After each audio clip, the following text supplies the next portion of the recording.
This is Sunniva, and I'm coming to you with Experiment, a Jeff the Killer X-rated by ThePerfectBlur. We're going to be starting off with Chapter 38. Jeff, a voice yells, followed by a loud thud of a door slamming open, causing me to awaken. I quickly sit up to see EJ standing at the bedroom door, Jeff unconscious on the floor, and Ben standing over him with an evil smirk. What's happening? What just happened? Was it all a dream? I'm sure it was real. I was so confused. Why was Ben here? But suddenly he begins to grow and change, eventually turning into candy, to which he pounces on EJ. I wanted to help, but I was so lost in my own mind, trying to figure out what had happened. So, is there more than one Candy? Did Ben and Jeff have a relationship? Did I die? Am I reliving? I'm suddenly brought back to reality when something grabs my ankle. I look down to see Jeff holding my leg, looking up at me with weak eyes before dropping back down unconscious again. I had never been more angry at Candy for making Jeff like this. I run at Candy, screaming as I go, jumping on his back, latching my arms tightly around his throat, crossing over and lifting my hands towards his face. I shove my thumbs deep within his eye sockets.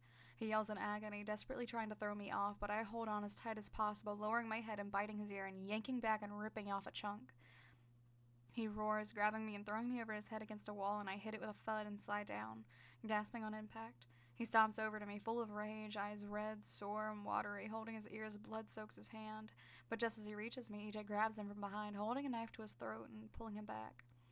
"Any last words, you bastard?" he growls deeply, yanking Candy's head back. But Candy just grins with a chuckle, moving his blood-covered hand to his mouth, licking his hand slowly with one long stroke. "Jeff will be mine now," he laughs mischievously. EJ yells out about to slit Candy's throat. EJ, wait." He suddenly stops, tilting his head, and even Candy gives me a confused look. "This fucker is mine." I squint my eyes with an evil and sly smile. EJ removed his grip from Candy's neck, but pins his arms behind his back, holding him there. I stare deep into Candy's eyes, delving deeper and deeper, until I reach his sick, dirty, and perverted soul. There was something I had always wanted to try. If enough stomach acid escapes your stomach, it supposedly can melt away all your internal organs, killing you from the inside out. I focused deeply, increasing his stomach acid production before forcing his stomach to explode, the acid flushing down into his intestines and up his esophagus, as well as turning up the heat inside his head, making the blood around his brain boil. His entire body would be feeling excruciating pain. He screams and yells out of agony, filling my heart with joy as well as excitement as I watch blood pour from his eyes, nose, and ears, dribbling out his mouth before he drops to the floor, a pool of blood surrounding his body. EJ huffs a chuckle, giving me a nod. "Remind me never to piss you off." Chapter 39. EJ, while I was sleeping, I had a dream about you killing Candy, but he wasn't really dead, and that there were 16 Candies, and he made Jeff kill me, and he told you that Jeff and Ben were in a relationship. Even Sunder was working with Candy. Did that all happen? I asked Jack as we dragged Candy Pop's body outside to burn him, along with Ben's body that EJ decapitated. I was still confused on what had happened. Was it a dream? Was it an alternative universe where I died so I was given another chance at a different world to survive? What was really happening? "First of all, calm the hell down. None of that happened. You helped me kill Candy. That's what happened, and none of that other stuff you're talking about. And trust me, Ben has tried flirting with Jeff before, and it did not end well.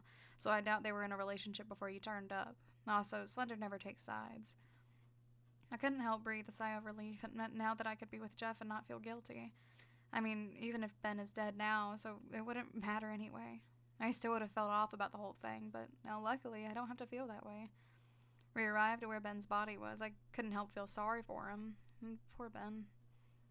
I mumble as I place his head on his back, helping EJ once more to move Candy's body over Ben's. "Don't feel sorry for him. He tried to kill you too." I suddenly drop Candy's ankle and shoot an angry stare towards Jack. He turns his head in my direction, tilting it a little. "What?" he says as he continues to hold Candy Pop's leg while staring at me through this dark blue mask. "You tried to kill me too," I yell, crossing my arms and grinding my teeth harshly. The little shit thought he could get on my good side for helping me, but at the end of the day, he still worked with Candy in the beginning. However, he doesn't answer. He just shrugs his shoulders and just starts to drag Candy once again. "Oh wait, don't ignore me. You may have helped me, but you're not on my good side yet." Jack suddenly drops Candy's leg and storms over to me, standing dangerously close, his height towering over mine. "Listen here, Missy. I worked with Candy to gain his trust so I could betray him for killing those around me, around all of us. Secondly, I did not kill him to help you. You were selfish and irritating. I'd happily let Candy kill you if it wasn't for Jeff liking you. I only killed Candy for my benefit." I was furious. How could he say such a thing right to my face? I had to remember that he's a cold-hearted killer who cares for nobody but himself. Only for your benefit. Who's the selfish one now? I growled before running off, making my way back to the mansion, listening to the distant sound of crackling flames as Jack sets the bodies on fire. I wanted to go and check on Jeff. He was still unconscious when EJ and I left to drag Candy outside. I walked quietly into the room and sit on the floor beside Jeff's bed. AJ was just going to leave him on the floor, but I wouldn't allow it, so he helped me lay him down. I'm sorry, Jeff. This is all my fault. Ben would still be alive if it wasn't for me. I reached out over the bed, taking his hand in mine and squeezing it gently, rubbing his soft skin with my thumb smoothly, watching him as he just lays there. Why, in my office, now.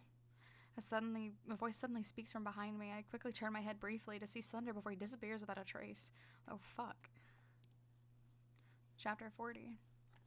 I slowly stand to my feet, watching Jeff the entire time I do so, hoping that the slower I take to stand, the higher the chance he'll wake up and help me, but he doesn't wake. He remains unconscious on the bed, or at least asleep by this point. Sighing deeply, I bend down and lean over him, kissing his forehead softly before quietly leaving the room and heading down to Sunder's office. I already knew what he was going to be talk to me about, the deaths, and I was to blame, but I was still so scared of what he was going to do. Force me to leave, kill me, make me stand a trial to see if I'm guilty, and prevent me from even having a choice. Maybe keep me prisoner or forbid me to see Jeff, and out of all of those, I'm not sure which would be worse at this point.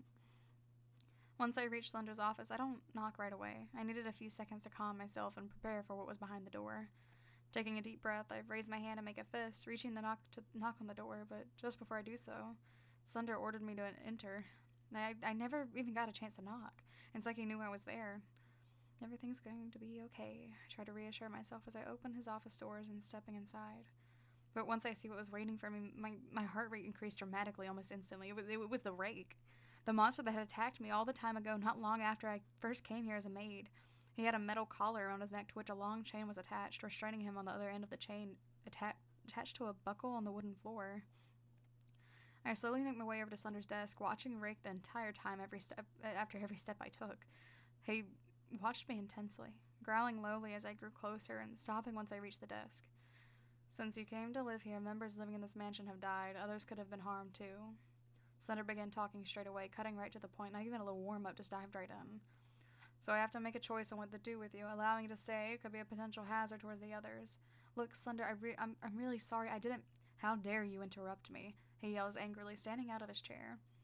His tendrils flailing quickly behind him, the rake becoming more and more restless beside him, snarling and drooling at the mouth.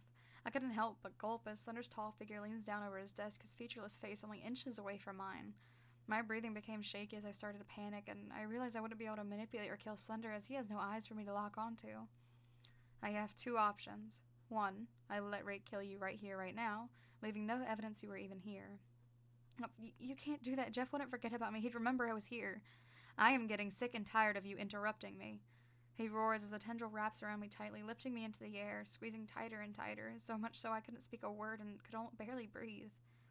The second option is to force you to leave and never return, by which you will have no contact with anyone remaining here, including Jeff. If you try to return, Rake will kill you without hesitation.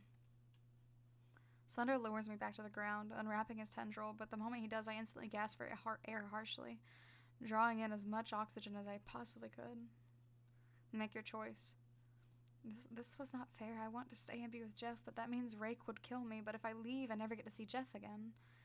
Please, Sunder, I love Jeff. Don't make me leave him, please. I begged like a child. I was even tempted to get down on my knees to beg, but I didn't want to milk it. If I, for whatever reason, suddenly needed to run, it would be better if I were already on my feet. Make your choice. Taking a deep breath, I close my eyes and think hard about my options. Maybe it would be better if I left and never returned. No one else would die, and it means Jeff could move on with his life, continue to being a murderer, if that's truly what he wanted. But if I stay and be killed, I'll be taken away from him forever, and at least if I leave and live, we may find each other again.